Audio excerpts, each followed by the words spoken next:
Folks, I was going to, and I might still, I'm going to see how this video is going to go and how long it's going to take me to get through. There are two, when I was thinking about the weekly overview for the week that we're in, and it is now Tuesday, so the ship is sailing as far as the weekly overview is concerned. However, the transits are not, and they're here and they need to be talked about. And there's two houses in everyone's chart. There's two signs, I should say, that when I look at the astrology of this week, headed to the new moon in Libra on Monday, that there's two signs where the activity is focused. One, of course, is the sign of Libra, and I use the Western zodiac, where we have the new moon on Monday. And Venus just entered Libra yesterday on the 13th. And she's in the middle of making a series of aspects. And then, of course, we've got the Libra new moon. So there's one set of discussions to be had when it comes to the Libra part of the chart. There's another set of discussions that needs to be had from the Scorpio part of the chart, where we have Mars and Mercury. And these planets are heading towards a conjunction on Sunday the 19th, the day before the new moon. So when I look at the astrological transits and aspects that are current this week as we head to the Libra new moon, in summary, there are two signs where the majority of the activity is focused. In the sign of Libra, where we currently have the Sun and Venus, and we're headed to a new moon on Monday the 21st, and the sign of Scorpio, we have Mercury and Mars, who are getting ready to meet up and conjunct on the 19th. This video, I'm going to start off by talking about the Libra specific transits and aspects. And if it feels like by the time I'm done talking with that and it is enough to digest, then I might put out the Scorpio portion of things tomorrow. If it feels like I'm done with the Libra side of things within 10-15 minutes, I might just do everything in this video. Okay, so that's my setup. Let's move forward. Let me first just tell you what this week looks like astrologically. Yesterday, the 13th, Venus opposed Neptune. Pluto went direct. And actually, what happened first was that Venus entered Libra. And then Venus opposed Neptune, Venus in Libra, Neptune in Aries, and Pluto went direct. Today, on the 14th, Venus trines Uranus in Gemini and trines Pluto in Aquarius. On the 15th, on Wednesday, Mars in Scorpio trines the North Node in Pisces. On the 16th, the Sun in Libra squares Jupiter in Cancer. On the 17th, Mercury trines the North Node, and the Sun opposes Chiron. The Sun in Libra opposes Chiron in Aries. And then on the 19th, Mercury and Mars conjunct in Scorpio. And then on the 21st, we have the Libra new moon. On the 23rd, Jupiter squares Chiron. So yesterday and today, Venus enters Libra, opposes Neptune, trines Uranus, trines Pluto. And that's something we're going to focus on. On the 15th, Mars trines the North Node. On the 17th, Mercury trines the North Node, both Mars and Mercury and Scorpio. And on the 19th, Mercury and Mars conjunct. And some people would argue that Mercury and Mars conjunction trines Saturn in Pisces, and they're about 6 degrees apart. And so if you want to consider that, you can. I think I'm pretty conservative when it comes to aspects, and I look at a 5-degree orb. So for me, they're heading towards that trine, and that's a lovely thing, and that's a nice thing.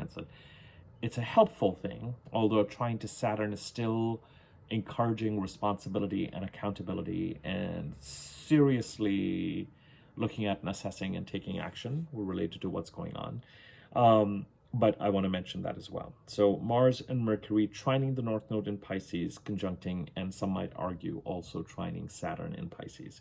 So that's the second set of aspects. And the Sun in Libra does square Jupiter and oppose Chiron.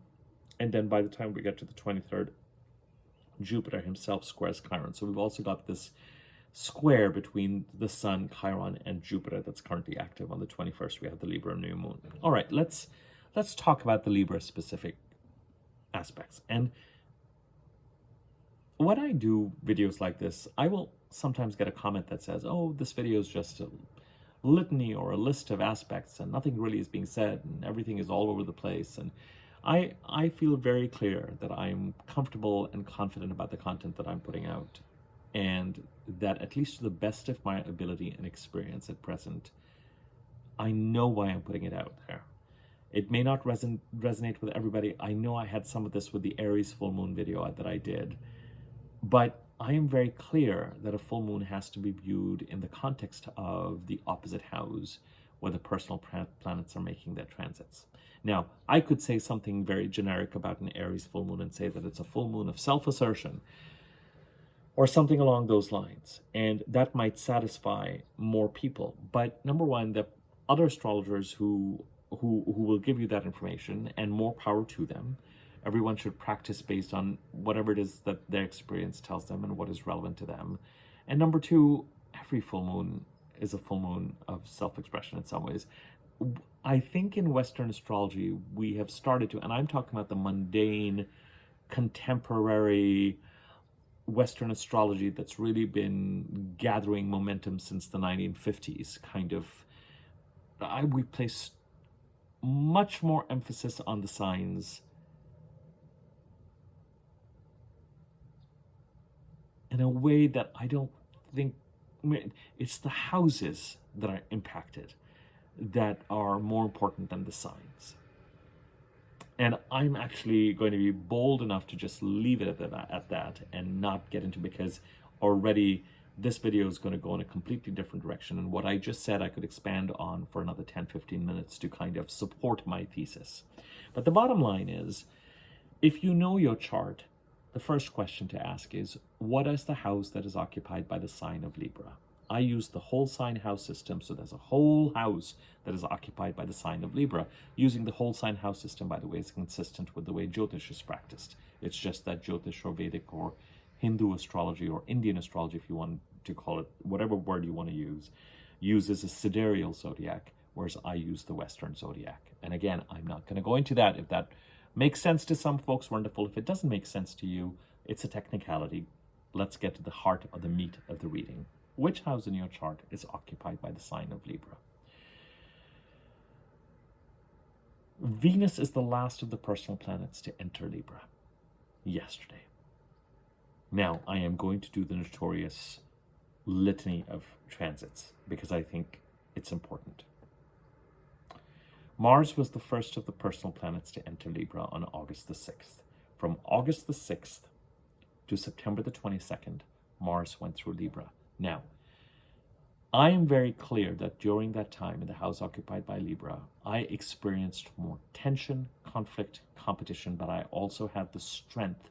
I was also feisty, and I had the ability to set my boundaries where I needed to. A certain amount of my energy went into handling matters related to the house occupied by Libra in my chart. And wherever Mars goes, a lot of our energy goes. And Mars is right now in Scorpio, and we will talk about that either in this video itself or tomorrow. And wherever Mars goes, a lot of our energy goes. But between August the 6th, September the 22nd, Mars went through Libra. The next planet to enter Libra was Mercury on September the 18th. Between September the 18th and October the 6th, Mercury went through Libra. And during that time, I can tell you, no uncertain, I found more words, more language to address matters related to the house occupied by Libra. So whether it was to address the tensions, the competition, the conflict, speak up for myself, whatever was, things entered the realm of greater cognition, language, communication, transactions. The next planet to enter Libra on the 22nd of September is the Sun. And the Sun is still in Libra all the way to October 23rd. And then yesterday, Venus entered Libra, and Venus will be in Libra until November the 6th. And wherever the Sun goes, it's actually a far quieter energy than we think it is. It is a much more observant energy. Right now, it is a much more taking stock energy. Wherever the sun goes, every year the sun goes over the same house in your chart at the same time. And during that time, you typically have one new moon, sometimes two, but usually one. We're going to have that new moon on the 21st of October, on Monday. Wherever the sun goes, he spotlights your internal solar, your connection to your real self, your true self.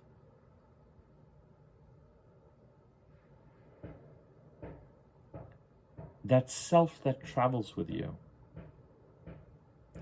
and that is always with you and that is quieter, wiser, more real than your egoic self. That connection to source that you have, to your wisdom, to wisdom with uppercase W or capital W. The sun illuminates every nook and cranny. And in and of itself, the sun isn't necessarily a planet of taking action as much as it is a planet of observing. And somewhere what starts to happen is a kind of a where am I at against where do I want to be and what is going on here. When Venus enters the picture, as you've heard me say lots of times, at the tail end of the personal planets, sometimes she's ahead of everybody, sometimes she's with everybody, sometimes she's behind everybody. Right now she's behind everybody. She has a tendency to come into a house, Libra yesterday, and she then brings resolution, healing, peace, relationship opportunities, financial opportunities. She can also bring expenditure, passivity, healing, or diplomacy, sometimes at the expense of our self-protection and boundaries. I'm realizing that I should talk both about Venus's positive, but also her more challenging. You know, just as Mars brings the energy to set boundaries and pursue goals and handle competition, Mars can also bring anger and temper tantrums. And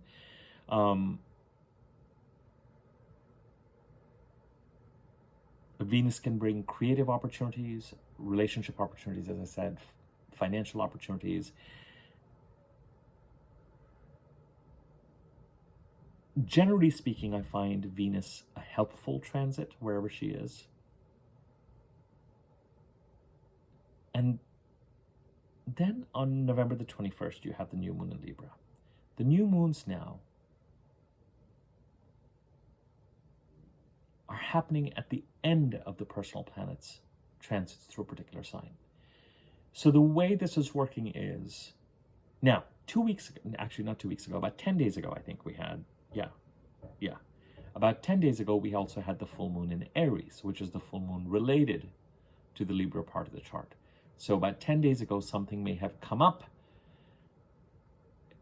connected to the Aries part of the chart, where the Aries part of the chart wanted to assert itself with regard to all this activity in the Libra part of the chart. Now, I've already done a full moon in Aries video.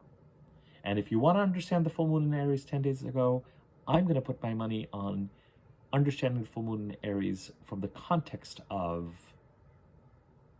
whatever it is that's going on in the house occupied by Libra. And the Aries house, which is the opposite house's reaction to that. And I feel very comfortable. I'm not saying that from a place of defensiveness, I'm very clear. I'm just saying it from a point of just feel very, you can, there's already a video done there, so that also becomes a factor. Now, there's already a video on the full moon in Aries, and you're welcome to take a look at it. You can't, in my opinion, view the full moon in Aries or any normal full moon. You cannot interpret it without factoring in the timing of all the different aspects where the personal planets are going.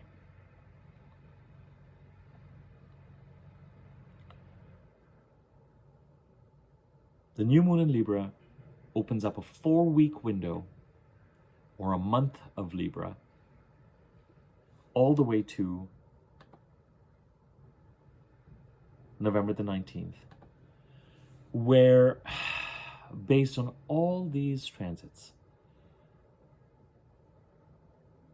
the competitiveness, the conflict, the boundary setting of Mars's transit, the communication and processing with the Mercury transit, the assessment of the Sun's transit for another 9 days, the harmony and resolution and opportunities connected to the Venus transit that started yesterday to November the 6th. The new moon, which the month, for a good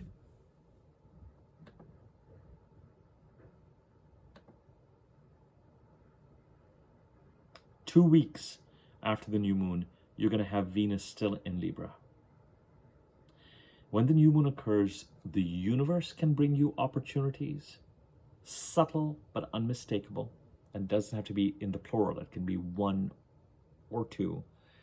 And you are ready after a new moon to take action, to bring, in this case, the Libra part of the chart into alignment with your intentions and what you value and where you want to go.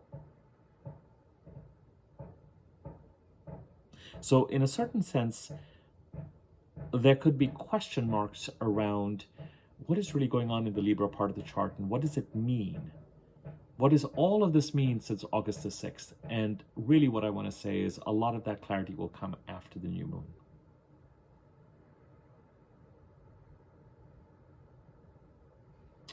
But the new moon should bring, interestingly, opportunities in certainly a 4-week window, all the way to November the 19th, to take action, that allows you to take action.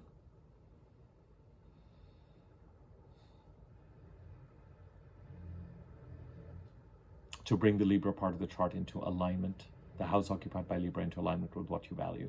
And I don't want you to lose sight of that. Because as you get past, the new moon in Libra occurs on Monday, the 21st, and next Wednesday, the Sun enters Scorpio. After the 23rd of October, you have Mars, Mercury, and the Sun in Scorpio. Then on the 6th of November, you have Venus in Scorpio. On the 19th of November, you're going to have the Scorpio new moon. But the weight of the personal planets is going to increasingly go into the Scorpio part of the chart. Just do not lose sight of, because the new moons are happening right at the tail end of the personal planets' transits through a particular house. Do not lose sight of the opportunity all the way to November the 19th to take action and to respond to opportunities that Spirit brings you, to bring that Libra part of the chart into alignment and contemplate the connection between what has been going on since August the 6th, because it could be in multiple areas. Part of the reason why it could be in multiple areas is because the new moons are happening right now at the very last degrees of a sign. So when we had the second new moon in Virgo, which was a solar eclipse on September 21st, it was in Virgo, but it was in 29 degrees of Virgo. So it really was practically in Libra as well. And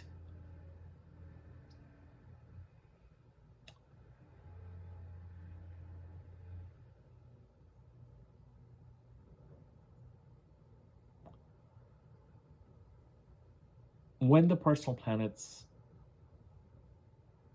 and the full moons are happening 2 weeks before the new moon, they can pull the attention. Soon, more and more attention is going to go to the Scorpio part of the chart, is what I'm trying to say. So just,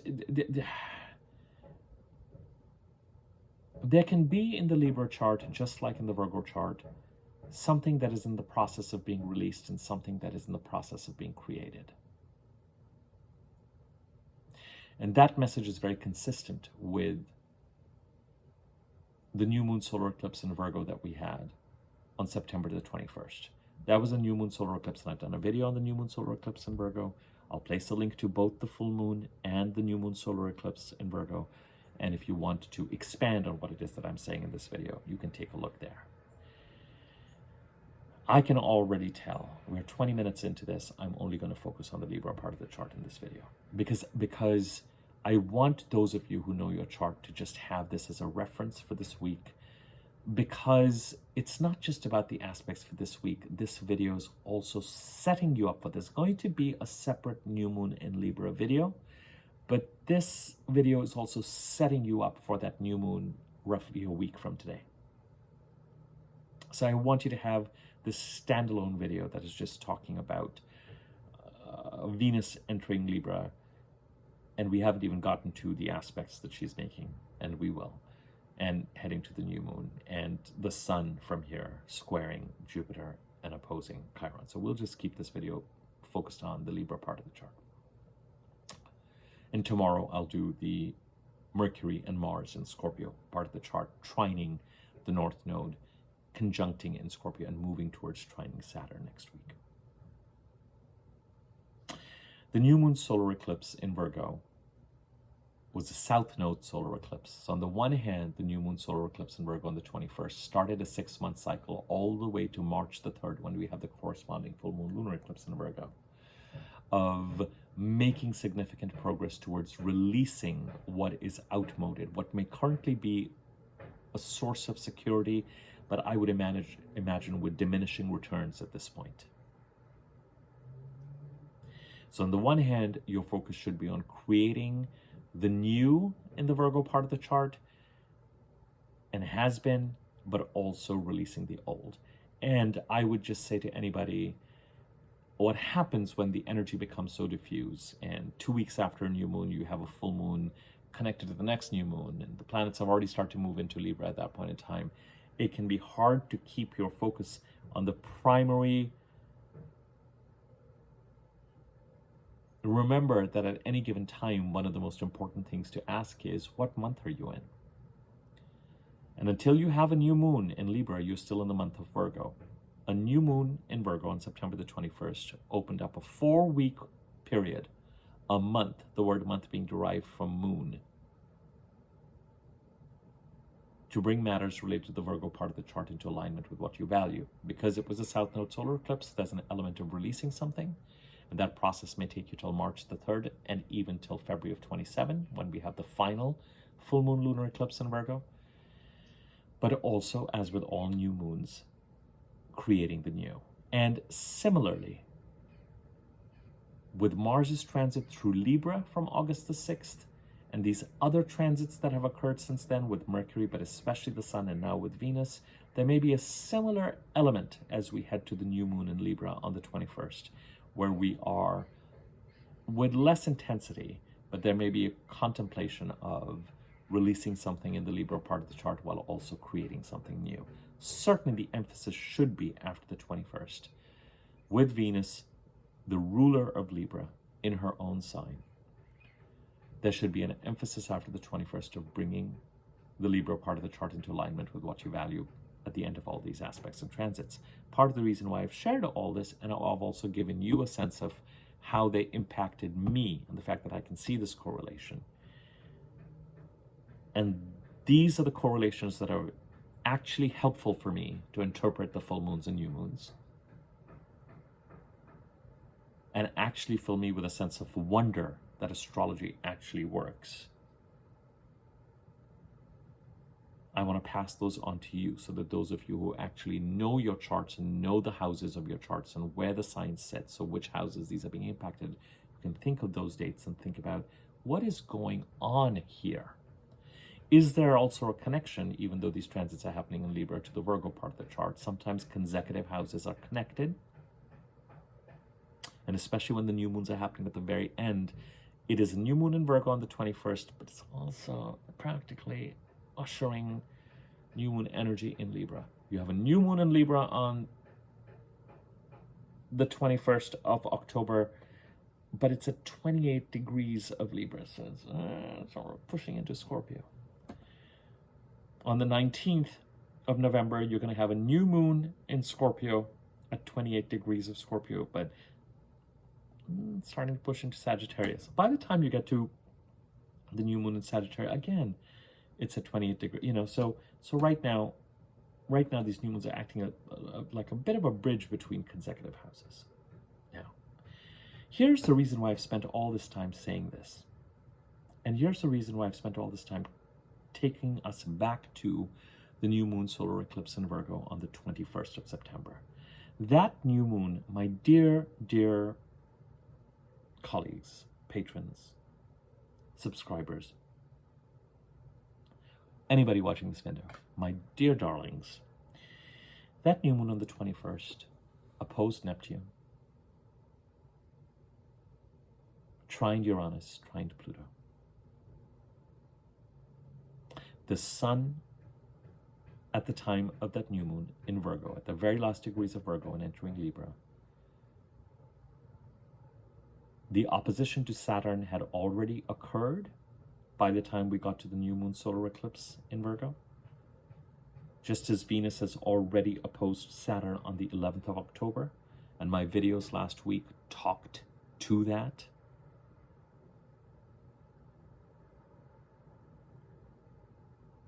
What is occurring with Venus yesterday and today is that Venus opposed Neptune yesterday and is trining Uranus and trining Pluto today from Libra. And so the connection to the new moon solar eclipse on the 21st should be present. You may, over the past 3 or 4 days, and as you headed towards today and even into tomorrow, may feel like, oh, here's the messaging again about what it is that I need to release in the Virgo part of the chart and what it is that I am moving towards, and that there's a process. Remember that the week before and after November 21st is the next period when you're going to really feel the impact of that new moon solar eclipse on September the 21st. But last 2 or 3 days, but especially heading towards today, the 14th of October, when Venus trines Uranus and Pluto, and after Venus opposed Neptune yesterday, you can really be sitting in a place of, all right, there is a transition at work related to the Virgo part of the chart. And you may say, Abhi, Venus is in Libra. Why are you saying Virgo part of the chart? Because I want to honor that the aspects that Venus is making from the very first degree of Libra is the same aspects that that new moon solar eclipse made in Virgo at 29 degrees of Virgo on September 21st. I'll talk about the Libra side of things in a second. But the first connection I want you to make, as you look at the past events of the past 2 or 3 days, 4 days, 5 days, but especially as you headed towards today, and this will resonate for some of you, I've no doubt, is a confirmation or a sense of what it is that you're in the process of releasing in the Virgo part of the chart, and what it is that you're being encouraged to build. And for those of you who are clear about the connections between the house occupied by Virgo and the house occupied by Libra, because consecutive houses can build on each other,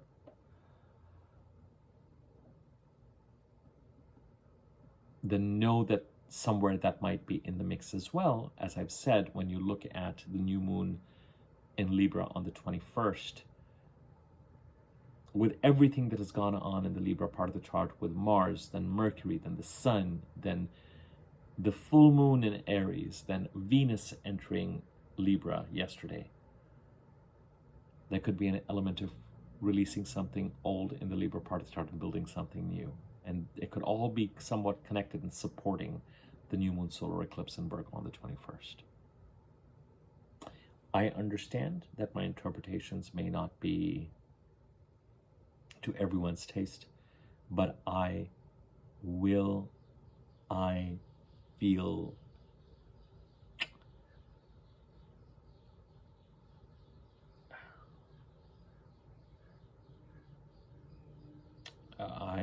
will stand by them. They might be hard to make sense of because they require you to think about your chart and the houses occupied by the signs of your chart. But I think that that effort is worth it if you want to try and understand what these transits are about and what the new moons and full moons are about, and that's where we're at right now. Now, Pluto, I've said this tons of times, Pluto entered Aquarius, and the first signs of what Pluto's trying to transform in the Aquarius part of the chart, the house occupied by Aquarius in your chart all the way to 2042, you may have been given a strong inauguration of that transformation between January 20th and February 20th of 2024. And Pluto, when he's going over the first few degrees of any house, tends to be more focused on disentangling you from commitments and attachments that are holding you back from transforming the house where Pluto is to your best interests. Uranus in Gemini trining Pluto is going to be a significant, already happened once. Was it on October 19th? No, September. When, my darlings, give me 1 second. What did I just do? When did the Uranus Neptune trine occur? Just occurred. The first one.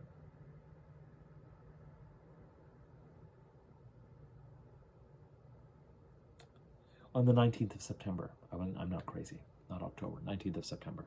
And we're going to have more of these trines in 26 and 27. Uranus, as he starts the process in the Gemini part of your chart, now after April of next year, for 8 years, for the Gemini part of the chart, the house occupied by Gemini in your chart, to reflect your authenticity and the expression of that authenticity in that chart. By doing that, he is supporting this Plutonian transformation. And Venus in Libra, as she brings in opportunities, relationship, financial, harmony, peace, opportunities. She's opening the door from the Libra part of the chart to support both Uranus, trying to move you in a direction that is really authentic for you in the Gemini part of the chart, and this Plutonian transformation.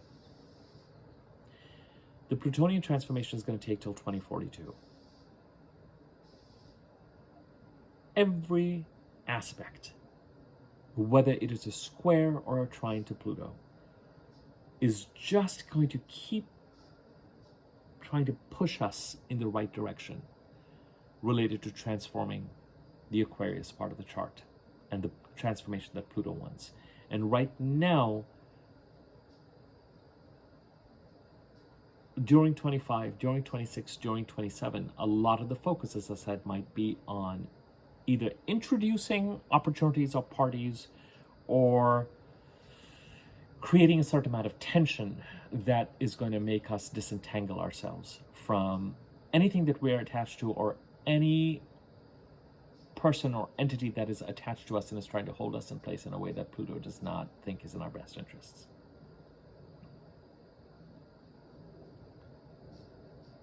So I don't know that Venus trining Pluto and Aquarius is going to feel like, oh my God, it's this big event that has happened, as much as it's going to be this feeling of this constant nudge in the right direction. Something is in the works. Now, we have a new moon in Libra on the 21st, but that new moon squares Pluto.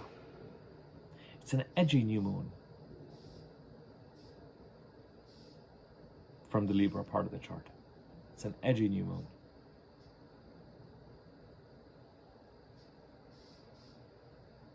Whatever it is, whatever action you're going to be taking for 4 weeks after the 21st of October with that new moon that's coming up, you're going to feel there's going to be a necessity to take that action to contribute to this Plutonian transformation. Right now, it's just because you are in trine energy with Venus involved, as opposed to the sun and the moon squaring Pluto a week from today. Right now, it's going to feel more like a gentle nudge. Now, Venus did oppose Saturn from Virgo to Saturn in Pisces on the 11th, 3 days ago. And Venus entering Libra yesterday did oppose Neptune in Aries. One of the tactics you might have employed over the last week, and one of the tactics you might still be deploying today in a certain sense, is in the awareness of tension, deception, competition, shadiness, just dynamics, normal dynamics that are related to groups and teams and people. You might be able to, and you might be required to, and it might be healthier to, embody Venusian energy to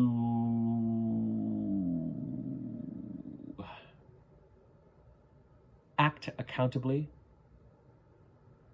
in the Pisces part of the chart, and to counter Neptunian underselling of yourself in the Aries part of the chart.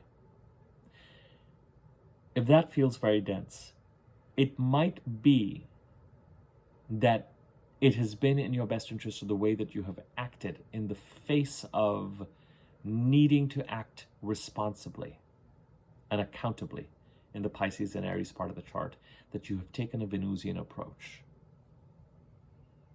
I'm just here for peaceful vibes. I'm just going to focus on building relationships.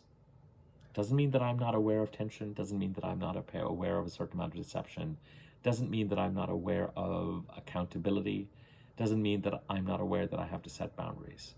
But I'm going to use a gentleness and an amiability right now to keep pushing the needle forward.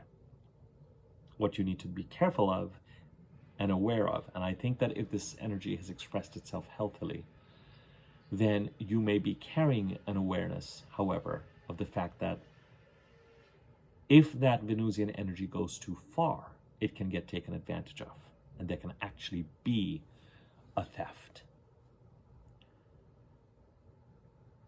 At its best, also. Yeah, well,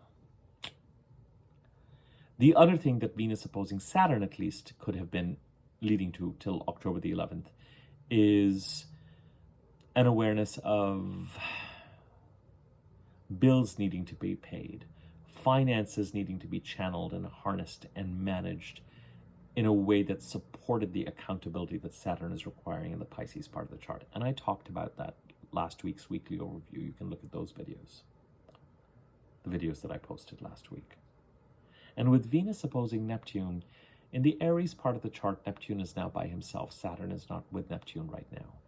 And Neptune, if you're pursuing goals that are spiritual in nature or creative in nature in the Aries part of the chart, fine.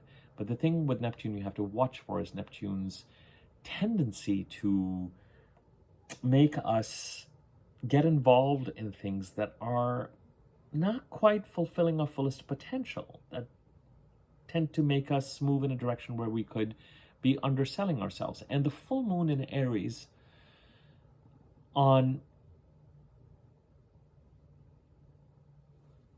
October the 6th, 8 days ago, may have forced some of that awareness. You've got Chiron in Aries saying, heal yourself, self-empower yourself in the Aries part of the chart. Act from a place of a more complete you, a more self-confident you, a more self-empowered you. And with Venus opposing Neptune, again, if there's a kind of a shadiness, or you're aware of people messing around with your goals in the Aries part of the chart, or they're just being, again, in the Libra part of the chart, things being a little bit up in the air. I'm not sure where this is going. I'm looking forward to the new moon on the 21st and the 4 weeks after that of actually harnessing all this energy that has been in the works since August the 6th to kind of put some focus behind it and actually take actions. Plant seeds. That's what a new moon does for those 4 weeks. Plant seeds that you can then harvest 6 months down the line. to bring the Libra part of the chart into alignment after October the 21st. And right now, there may be a need to use effective relationship building skills and harmony and diplomacy and pleasantness to counter, if you're really aware, anyone or anything that is encouraging you to loosen your grip on moving towards your highest potential and acting accountably in the Aries part of the chart. Because that's something Neptune can do.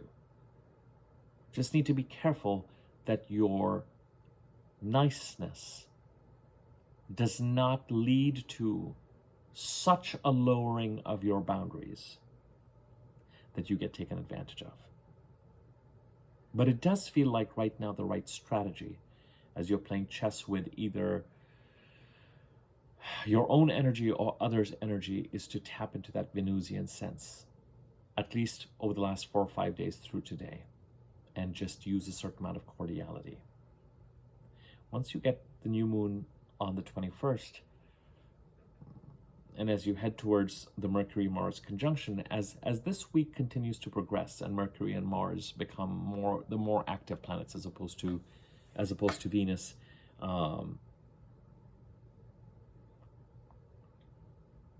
boundary setting is going to become more prominent as an energy, and I will talk about that tomorrow. The Sun in Libra opposes Chiron on the 17th. Again, we have a full Chiron on the 17th. Just like we have a full moon when the Sun opposes the moon. So we may be very aware this week of the fact of all the energies that have been going on in the Libra part of the chart, what needs to be released, what is in the process of being released, what there's potential for something new to be created, that after the 21st new moon, we have a 4-week window where we can take that action and plant seeds towards bringing the Libra part of the chart into alignment with what we value. And the Sun opposing Chiron, as we head to that energy on the 17th,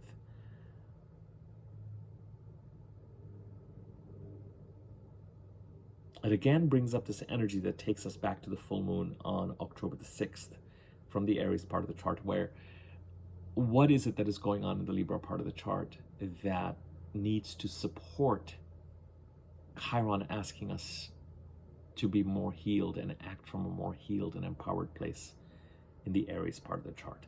I've said this to you before, and I especially talked about this in that full moon in Libra video, which I would again encourage you to go back to if you need to, that you cannot view the activities in any house without considering the opposite house,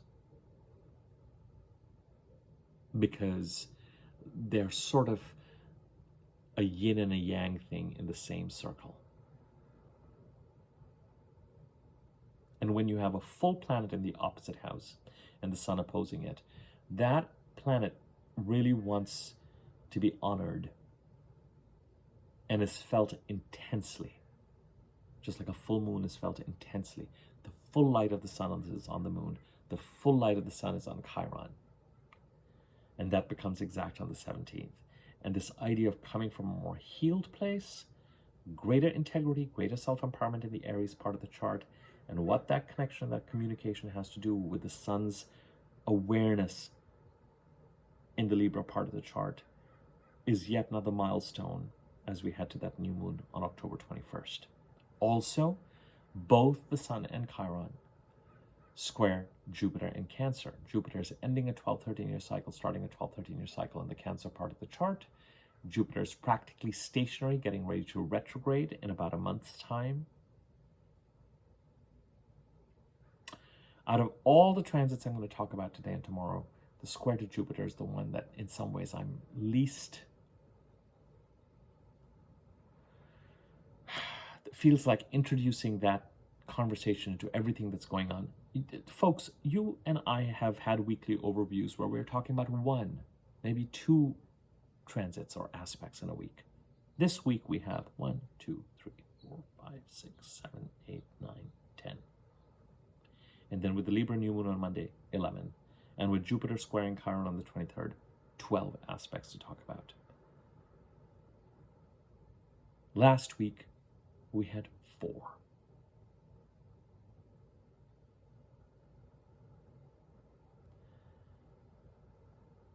As we head to the Libra new moon, by the time you get to Saturday, Sunday, know that your energy will be depleted. You will be in the dark of the moon, and you will be in the process of releasing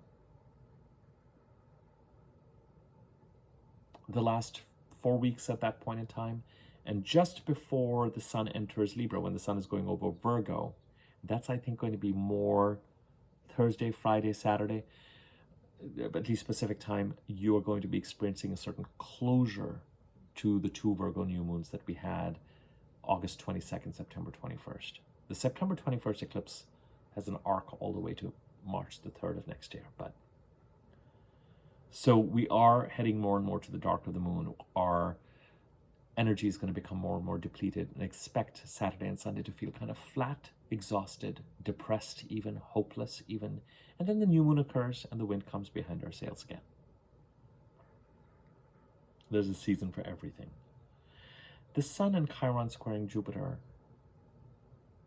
there's something about, both from the Libra part of the chart and the Aries part of the chart, action that's needed that supports this Jupiterian ending of a 12-13 year cycle and start of a 12-13 year cycle. Jupiter clearing the energetic etch-a-sketch after 12-13 years and creating an auspicious new beginning in the Cancer part of the chart, and trying to align that new beginning to the last time Jupiter went over your 9th house and what that transit was about. Again, I know that some of what I say sounds esoteric. It's actually, I will put, as of what I know today, I will put money on it. So if it feels too detailed or it feels too complex, then it may be respectfully that, you know, it just try to get from it what you can. But for those of you who know your chart and know what house is occupied by what sign, hopefully this content is helpful and useful and makes you kind of think and process through things. It's the best that I can do. I'm not looking at your chart. I'm not talking to you individually, so I can't really engage in a discussion about that. You're going to have to figure out that meaning for yourself.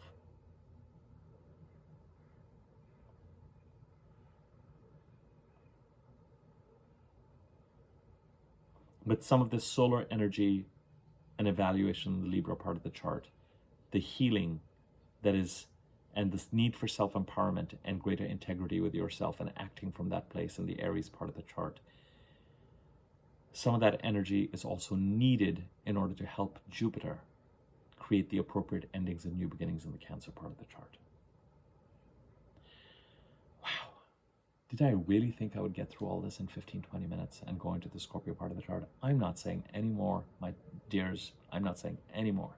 That is a lot to process for this week and a lot to think about. But I am going to just leave it at that, so that the thinking about everything that I'm saying, it will actually make for a more efficient Libra new moon video when I do that in 3 or 4 days time. 3 or 4 days time. Tomorrow, I will post a video talking about Mars and Mercury in Scorpio, trining the North Node in Pisces and moving towards trining Saturn in Pisces, but also moving towards that conjunction on the 19th. Okay? There are 3 ways to engage with me, the free content that I put out on this website.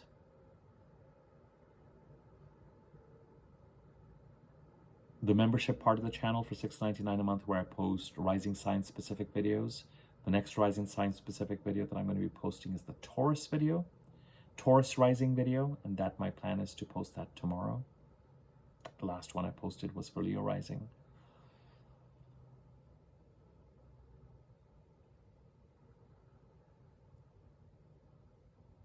And my email address is in the description box below, along with how to become a member. And you can email me there if you're interested in a personal reading. You can email me there if you're interested in a personal reading. Sorry, I just got slightly distracted. And my brain is a little bit like scrambled eggs after giving you all that information. Feel free to look at this video and kind of break it up if you need to. Subscribe to my YouTube channel if you haven't already. When you subscribe, there's a bell icon next to the subscribe button. Click on that. There's a wiggling bell on top. Click on that. You'll be notified whenever I do new videos. Feel free to like or comment on this video. Likes and comments give the video greater circulation. You can contribute to this channel for free that way. You can contribute to this channel monetarily by using the thanks button underneath this video or by donating to the channel. Information on that is in the description box below. Feel free to hype this video. That's a new feature on YouTube that I can't understand necessarily, but does seem to be helping. Thank you to those who do that. I think you might be limited by how many videos you can hype. I'm not sure. I'm going to look into that. I keep saying I'm going to look into that, but I'll look into that. And thank you to everyone who watches my content and to this community. All right, take care.